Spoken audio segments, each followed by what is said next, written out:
కూరగాయలు. అమ్మా నమస్కారం అమ్మా. ఏంటమ్మా మీకు ఈ పరీక్ష? నమస్కారం అమ్మా. మీరు కూరగాయలు అమ్మడం ఏంటి? చూడండమ్మా, నేనిప్పుడు రుద్రాణిని కాదు, నరసింహులు ఇంట్లో పనిచేస్తున్న ఒక సాధారణ మనిషిని. నాకు మీరిచ్చే గౌరవం మళ్ళీ రుద్రాణిగా నా ఇంటికి వెళ్ళినప్పుడు ఇవ్వండి. ఇప్పుడు మీరేదైనా సహాయం చేయాలనుకుంటే ఈ కూరగాయలు కొనుక్కోండి. ఆ ఇంటికి సాయం చేసినట్టు అవుతుంది. ఉల్లిపాయలు ఒక 1/4 కేజీ ఇవ్వండమ్మా. టమాటాలు ఇవ్వరా? టమాటాలు ఇవ్వనా?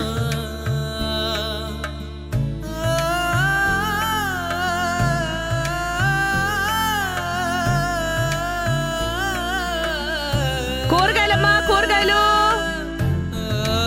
కూరగాయలమ్మా, పాలకూర, గోంగూర, తోటకూర. కూరగాయలమ్మా, కూరగాయలు. పాలకూర, గోంగూర, తోటకూర. అమ్మా కూరగాయలు. కూరగాయలమ్మా, వంకాయలు, బెండకాయలు, టమాటా, పచ్చిమిర్చి, పాలకూర, తోటకూర. కూరగాయలమ్మా, కూరగాయలు. కూరగాయలమ్మా, అమ్మ కూరగాయలు.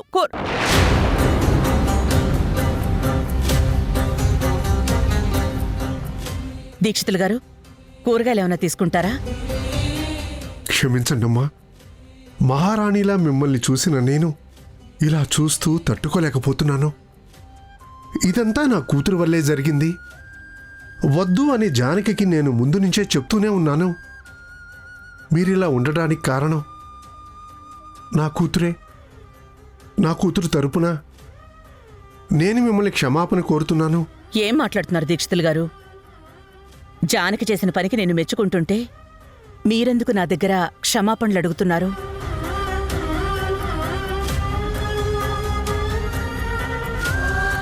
జరిగింది చూసుంటే ఆ ఇంటికి మీరు సాయం చేసేవారు కాదా? అలా ధర్మపీఠం ముందు మాట్లాడబట్టే కదా మీరు ఈ రోజు ఈ ఎండలో కష్టపడాల్సి వచ్చింది. అందుకే ఈ విషయంలో జానకిని మాత్రం నేను క్షమించనమ్మా.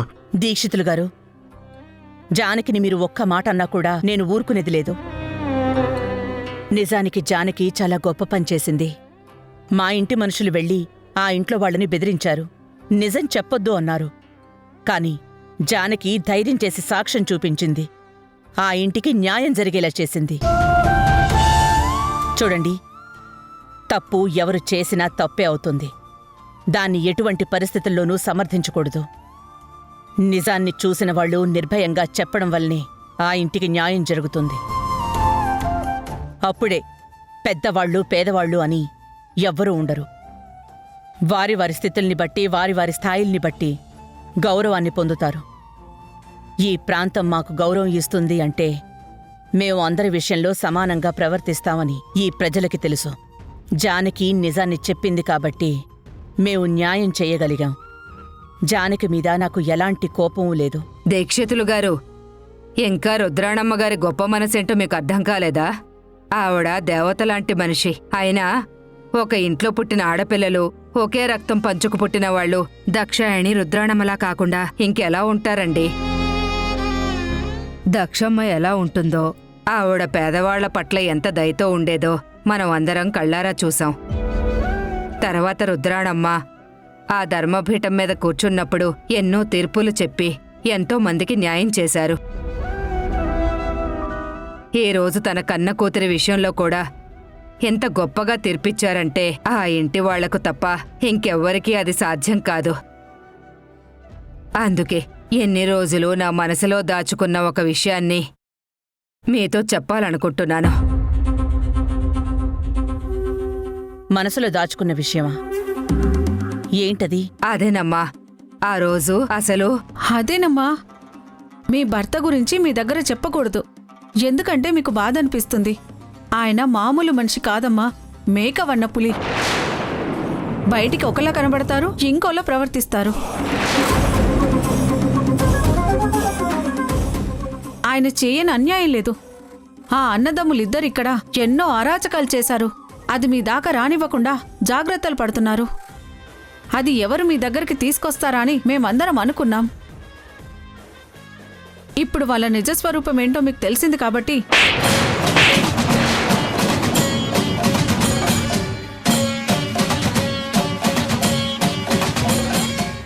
ఎవరి గురించి ఏం మాట్లాడుతున్నావు ఆ? నువ్వు మాట్లాడుతోంది నా భర్త గురించి. విక్రమ్ సింహ అంటే ఆయన మాకు శత్రువు కాదు, నాకు జీవితాన్నిచ్చిన నా ఇంటి మనిషి. ఆయన ఇంటి పేరు వదులుకుని, ఆయన కుటుంబాన్ని వదులుకుని, ఆయన సర్వస్వాన్ని వదులుకుని నా కోసం వచ్చిన నా భర్తని గురించి తప్పుగా మాట్లాడితే ప్రాణాలు తీస్తానే అనుకున్నావు. అమ్మా అది చూడు దుర్గమ్మా, నా భర్త ఎలాంటివారో నాకు తెలుసు. నా కూతురు మీదున్న ప్రేమతో తను శిక్ష అనుభవించకూడదని తన తమ్ముణ్ణి పంపించారు తప్ప అంతలా బెదిరించమని చెప్పరు. ఆయన చెప్పారు కాబట్టి జయసింహ అక్కడికెళ్ళి గట్టిగా మాట్లాడాడేమో గాని నా భర్త తప్పు చేశారంటే మాత్రం నేను నమ్మను. నా పెళ్లి జరిగి 20 సంవత్సరాలు దాటిపోయింది. ఇన్నేళ్లుగా ఆయన ఎలాంటివారో ఎలా ఉంటారో అన్నీ చూస్తూనే ఉన్నాను. ఆయన వల్ల అన్యాయం జరిగిందని ఒక్కరైనా చెప్పారా? కానీ జానకి ధైర్యంగా చెప్పింది కదా, నిజంగా నా భర్త వల్ల ఏదైనా తప్పు జరిగినా, ఎవరికైనా అన్యాయం జరిగినా జానకి ఎప్పుడో వచ్చి చెప్పేది కదా. ఆయన గురించి ఇంతవరకు ఒక్క మాట కూడా రాలేదు. అంటే ఆయన మారిన మనిషి. ఎప్పుడో వాళ్ల కుటుంబం మీదున్న కోపంతో ఇప్పుడు వాళ్ళ గురించి చెప్తానంటే నేనొప్పుకోను. జయసింహ వీళ్ళని బెదిరించినందుకు జయసింహని నేనే తిట్టాను. మళ్ళీ మా ఇంటి వైపు రావద్దు అని చెప్పాను. నా భర్త కూడా ఇంకా మారలేదని ఆయన్ని కూడా తిట్టాను. అలా అని లేనిపోని చాడీలు నా భర్త మీద చెప్తే ప్రాణాలు తీస్తాను. క్షమించండమ్మా, తప్పైపోయింది. దుర్గమ్మ, ఇందాకేదో చెప్తానన్నావు.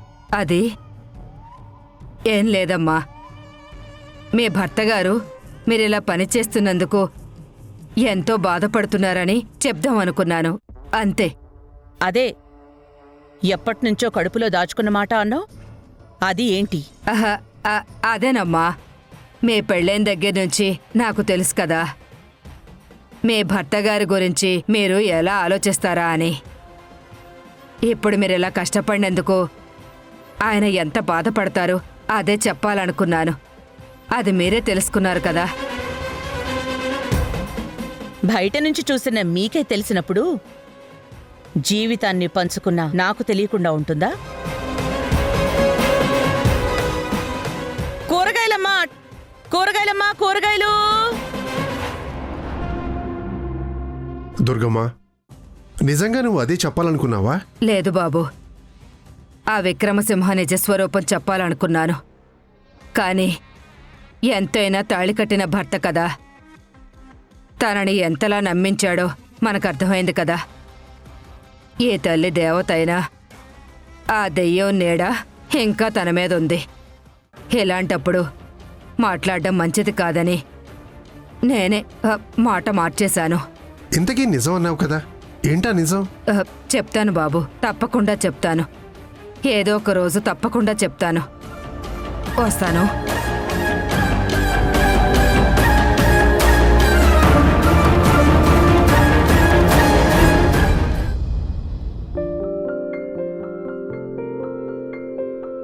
ఫ్రెండు, రామరా కూర్చో. నువ్వు ఒకదాని వచ్చావంటి, భూమి రాలేదా?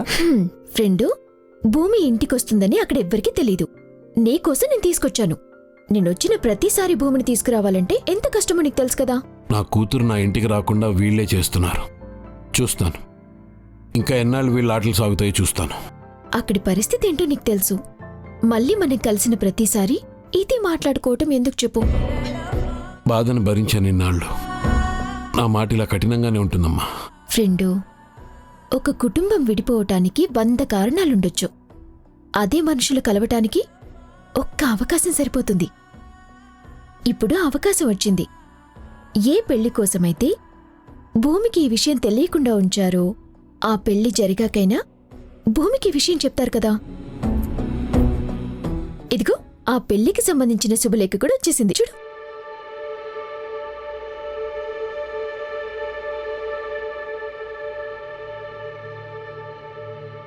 అదేంటి ఫ్రెండ్, బయటి వాళ్ళు శుభలేఖ ఇచ్చినా ముహూర్తం ఎన్ని గంటలకని చూస్తారు. అలాంటిది నీ కూతురు శుభలేఖని కనీసం చూడని కూడా చూడట్లేదు. కూతురి పెళ్లి శుభలేఖ ఎవరిస్తారమ్మా? తల్లిదండ్రులు పెళ్లి శుభలేఖని తీసుకుని దేవుడి దగ్గర పెట్టి తొలి కార్డు దేవుడికిచ్చిన తర్వాత ఆయన వాళ్ళకి బంధువులకి ఇస్తారు. మరిప్పుడు జరుగుతున్నదేంటి? తండ్రిగా నేనే శుభలేఖలు పంచాలి. నా కూతురు పెళ్లికి రండి అని నేనే అందరినీ పిలుచుకోవాలి. కనీసం ఆ అవకాశం కూడా లేదు కదా. అబ్బా ఫ్రెండ్, మళ్ళీ మొదటికొచ్చావా? ఏంటమ్మా మొదటికి రావడం? వాళ్ళు నా కూతురు పెళ్లి చేస్తున్నారు. తనేం పరాయిది కాదే. తండ్రిని నేను ఒకడిని బతికున్నాను. నాకు తెలియజేయాలన్న ఇంగిత జ్ఞానం కూడా లేదు వాళ్ళకి. పెళ్లి చేసుకోబోయే పెళ్లి కొడుకు మాత్రం వచ్చి ఈ పెళ్లి నువ్వు ఆపాలని చూస్తే మాత్రం మర్యాదగా ఉండదని వార్నింగ్ ఇస్తాడు. అంటే వాళ్ళు నాకు తండ్రిగా గౌరవం ఇవ్వట్లేదు, శత్రువుగానే చూస్తున్నారు. అలాంటి వాళ్ళని నా కూతురు నా దగ్గరికి పంపిస్తారంటే ఎలా నమ్ముతానమ్మా? నా ఇంటి పేరున్నప్పుడే నా కూతురు నాకు చూపించినప్పుడు వాళ్ళింటి పేరుగా మారాక నా కూతురు నా దగ్గర పంపుతారని నేనెలా నమ్ముతాను? ఏదైనా ఈ పెళ్లి విషయం నేనంత తేలిగ్గా తీసుకోను. చూడు ఫ్రెండ్, జరుగుతున్న కళ్యాణం నీ కూతురిది. నీకు చెప్పలేదన్న బాధ ఉండొచ్చు, మీ చేతి మీద జరగటం లేదన్న కోపం కూడా ఉండొచ్చు. కానీ అక్కడ పెళ్లి కూతురు మీ కూతురన్న విషయం మర్చిపోవద్దు. చెప్పాను కదా, మీ విషయంలో వాళ్ళు ఎలా ప్రవర్తించినా ఆ ఇంటి వాళ్ళు మాత్రం మంచివాళ్ళు. అలాంటి సంబంధాన్ని వద్దు అనటం మంచిది కాదు. సరేమ్మా, నువ్వు మా బంధాన్ని కలిపిన మనిషివి కాబట్టి నీ మాట గౌరవిస్తాను. వాళ్ళు నన్ను పిలవలేదు అంటే నేను అక్కడికి రాకూడదని వాళ్ళు కోరుకుంటున్నారు. కానీ నేను మాత్రం ఖచ్చితంగా వచ్చి తీరుతాను. నా కూతురు పెళ్లి నా చేతుల మీద చేయకుండా వాళ్ళు ఆపాలని చూస్తున్నారు. అదే నా కూతురికి ఇష్టం లేదని బలవంతంగా వాళ్ళు ఈ పెళ్లి జరిపిస్తున్నారని నాకు తెలిస్తే మాత్రం చూస్తూ ఊరుకోను. బొబ్బిలి వంశానికి ఎవ్వరూ రాయని కొత్త రాతని ఈ ఆదిత్య రాయబోతున్నాడు. తన కూతురికి ఇచ్చిన మాట కోసం నా కూతురుని నాకు దూరం చేసిన శారదాదేవి మాట నిలబడుతుందో, నా కూతురు నా కూతురుగా నా ఇంటికి వస్తుందో ఆ పెళ్ళే నిర్ణయిస్తుంది.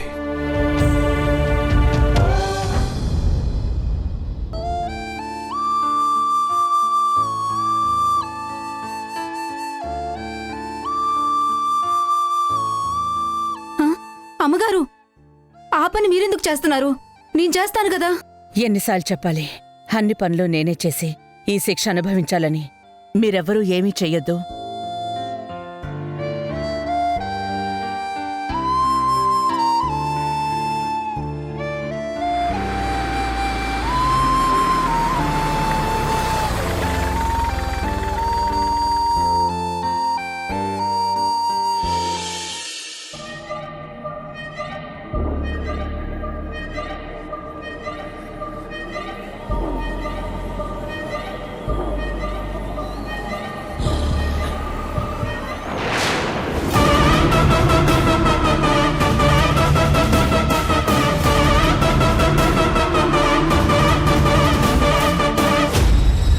మమ్మీ, ఏంటి మమ్మీ ఇది? శిక్ష అంటే మరి ఇంత దారుణమా? ఎందుకు మమ్మీ ఇదంతా చేస్తున్నావు? నా వల్ల తప్పు జరిగిందని తెలిసింది కదా, నువ్వు నన్ను కొట్టు, అంతేకాని ఇలా మన ఇంటి ముందు నిలబడ్డానికి కూడా స్థాయి సరిపోని వాళ్ళ ఇంట్లో నువ్వు పనిచేయడం నేను చూడలేకపోతున్నాను మమ్మీ. అవును రుద్ర, నీకు నువ్వు విధించుకున్న ఈ శిక్ష నువ్వు అనుభవిస్తున్నట్టు లేదు, మేం అనుభవిస్తున్నట్టుంది. అందుకే ఇంకొక క్షణం కూడా ఇక్కడ ఉండటానికి వీల్లేదు.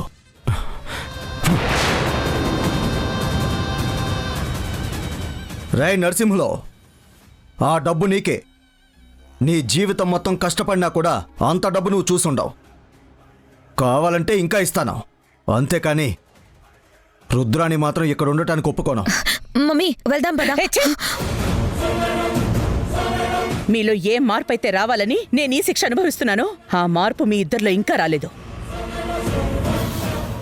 అంటే నేను అనుభవించే శిక్ష ఇంకా సరిపోదు, ఇంకా ఇంకా అనుభవించాలని మీరు చెప్తున్నారా? మమ్మీ ఏం మాట్లాడుతున్నావు? నేను నీ గురించి ఆలోచిస్తుంటే నువ్వేంటి ఇలా మాట్లాడుతున్నావు? మీరు చేసిన పనికి ఇలా తప్ప ఇంకెలా మాట్లాడాలి? ఏం తప్పు జరిగింది? అడిగిందే మళ్ళీ అడుగుతున్నానని మీకు కోపం రావచ్చు. అబ్బా, ఏదో ఆ రోజు చిరాకులో తను గుద్దేసింది, తనకి దెబ్బ తగిలింది. ఈ ఇంటికి కష్టం వచ్చింది, నేను కాదనడం లేదు. అంత మాత్రాన నువ్వు వచ్చి ఇక్కడ పని చేయాల్సిన అవసరం ఏముంది? కావలసినంత డబ్బిద్దాం, కావాలంటే ఇంకో 2 ఎకరాలు కొనుక్కునేంత డబ్బిద్దాం. ఆ కుటుంబానికి జీవితాంతం కష్టం రాకుండా ఉండటానికి మన ఇంటి నుంచి నెలలా డబ్బు పంపిద్దాం. అంతేకాని నువ్వొచ్చి ఆఫ్టర్ ఆల్ ఇలాంటి వాళ్ళ ఇంట్లో పనిచేస్తున్నావంటే మన ఇంటి గౌరవం ఏమవుతుంది? అయినా రోడ్డు మీద ఎంతోమంది వెహికల్స్ నడిపి ఎంతోమందిని గుద్దుతున్నారు. వాళ్ళందరూ బాధితులు ఇళ్లకు వెళ్లి ఇలాగే సేవలు చేస్తున్నారా? చాదస్తం కాకపోతే. బొబ్బిలి ప్రాంతాన్ని తన కనుసన్నలతో శాసిస్తున్న రుద్రాణి కూరగాయలు అమ్ముకుని బతికే నరసింహుల ఇంట్లో పనిచేస్తుంది అంటే అది వంశగౌరవం అనుకుంటున్నావా? ఇంకేం మాట్లాడకండి. మన నిజాయితీ వైపు నిలబడ్డప్పుడు అందరికీ మన మీద గౌరవం ఉంటుంది. డబ్బులే ఇవ్వాలి అనుకుంటే వీళ్ళని మన ఇంటికి పిలిపించి కావలసినంత ఇచ్చేదాన్ని. దానివల్ల ఏం జరుగుతుంది? పెద్దింటి వాళ్ళింట్లో పిల్లలు తప్పు చేస్తారు, డబ్బు చేతిలో ఉంది కాబట్టి ఆ డబ్బుతో ఎవరినైనా కొనేస్తారని అందరికీ చెప్పమంటారా? అది కాదు మమ్మీ. నువ్వు మాట్లాడుకో. నిన్ను మేము చాలా గారాబంగా పెంచాం. ఒక్కగానొక్క ఆడపిల్లవి కదా అని నువ్వు కోరక ముందే అన్నీ నీ కాళ్ళ దగ్గరికి తీసుకొచ్చి పెట్టాం. అదే నేను చేసిన తప్పని ఇప్పుడు నాకు అర్థమైంది. నీకు మనుషుల విలువ తెలీదు, మట్టి విలువ తెలీదు, పేదవాళ్ళని ఎలా చూడాలో కూడా తెలీదు. అందుకే అందరూ ఒక్కటే అని చెప్పడానికే నేను ఈ తీర్పిచ్చాను.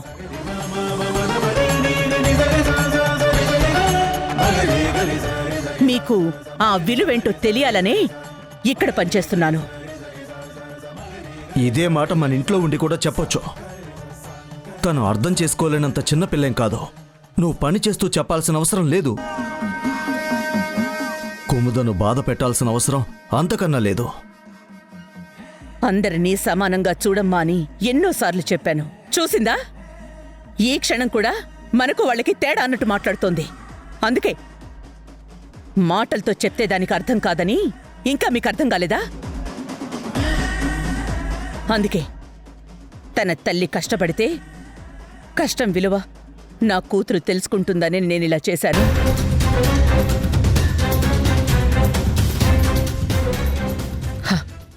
ఇక్కడ మీరు ఇంకొక్క మాట కూడా మాట్లాడడానికి లేదు. వెళ్ళండి ఇక్కడి నుంచి. అది కాదు రుద్రాణి, నేనొక మాట చెప్పాను అంటే అది శాసనం అవుతుంది. ఇప్పుడు మీరేదో చెప్తే మళ్ళీ ధర్మపీఠం ముందు నిలబడాల్సి వస్తుంది. ఆ డబ్బు తీసుకువెళ్ళండి. వెళ్ళండి.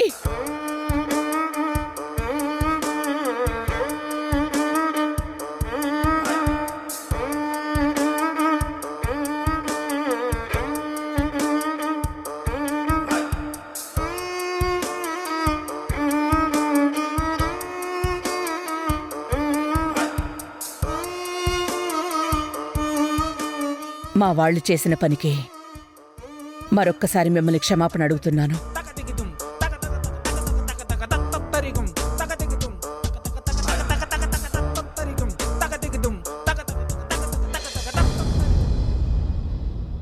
శారదమ్మ గారు, శారదమ్మ గారు. అమ్మ నమస్కారం.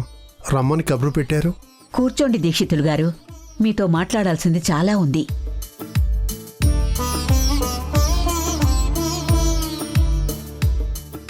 దేనికమ్మా భయపడుతున్నారు? ఇంట్లో శుభకార్యం కూడా జరగబోతుంది. మీరెన్నో సంవత్సరాలుగా ఎదురు చూస్తున్న సందర్భం వచ్చింది. ఇంకా ఎందుకమ్మా భయం? దీక్షితులు గారు, శుభకార్యం జరుగుతుందని అందరూ అనుకుంటున్నారు. కాని తెలియని సంఘటనలు ఎన్నో జరుగుతున్నాయి. అది బయటికి చెప్పలేక నాలో నేనే చాలా ఆందోళనకి గురవుతున్నాను. కాసే చెట్టుకే రాళ్ల దెబ్బలు అన్నట్టు ఒక గొప్ప కుటుంబానికి కొన్ని ఎదురు దెబ్బలు కూడా ఉంటాయమ్మా. మీరే ఇలా కృంగిపోతే ఎలా? ఎదురు దెబ్బలు తినడం, ఎదిరించి నిలబడ్డం ఈ కుటుంబానికి కొత్త కాదు కదా.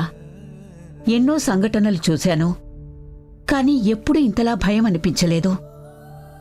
ఆ రోజు దక్ష పెళ్లి కోసం టెన్షన్ పడ్డాను. మళ్ళీ ఈరోజు తన కూతురి పెళ్లి విషయంలోనూ ఒకేలా జరుగుతున్న సంఘటనలు చూస్తుంటే చాలా భయంగా ఉంది. ఇప్పుడు మీరు భయపడేంత ఏం జరుగుతుందమ్మా? అనుకోకుండా జరిగిన కారణం వల్ల రుద్రాణి గారు ఇలా ఇంట్లో నుంచి బయటికి వెళ్లాల్సిన పరిస్థితి వచ్చింది. అది విధాత రాసిన రాతమ్మా, మనుషులు చేసుకున్న కర్మ. దీక్షితులు గారు, ఆ రోజు దక్ష పెళ్ళనుకున్నప్పుడు కూడా తన జాతకంలో ఒక లోపం ఉంది. ఏం జరుగుతుందోనని భయం ఉండేది. అప్పుడు మీరే నాతో ఒక మాట చెప్పారు. పెళ్లిలో ఆటంకం కనిపించట్లేదు, అలాంటిదేమీ కాదు అన్నారు. ఆ ధైర్యంతోనే ఆ రోజు పెళ్లి జరిపించాను. పెళ్లి జరిగింది, కాని తన జీవితం అర్ధంతరంగా ఆగిపోయింది. తను ఒక కూతురికి జన్మనిచ్చి నా కూతురు ఈ లోకాన్ని వదిలి వెళ్ళిపోయింది. ఇప్పటికీ ఆ బాధని భరిస్తూనే ఉన్నాను. అంత బాధలో కూడా తనకిచ్చిన మాటని నిలబెట్టుకోవాలని ఇన్నాళ్ళు ఈ బతుకుతున్నాను. ఇప్పుడు కూడా నాకు తెలియని ఆందోళన ఏమీ లేదు. కానీ నా చుట్టూ ఏం జరుగుతుందో నాకు అర్థం కావడం లేదు. ఏంటి స్వామి, మీరింటి ముందుకొచ్చారంటే ఇంటికేదో ప్రమాదం రాబోతుందని హెచ్చరించడానికే వస్తారు. శారదాదేవి, కళ్యాణ తోరణాలు కడుతున్నానని, కళ్యాణ మండపం ముస్తాబవుతోందని, కళ్యాణం జరగబోతోందని ఒక పక్క ఆనందంగా ఉన్నా నీకే తెలియని ఆందోళనలో నిజం లేకపోలేదు. అయిన వాళ్ళు ద్రోహులుగా మారుతున్నారు. కంటికి రెప్పలా కాపలా కాయాల్సిన వాళ్లే కంటిలో నలుసులా మారబోతున్నారు.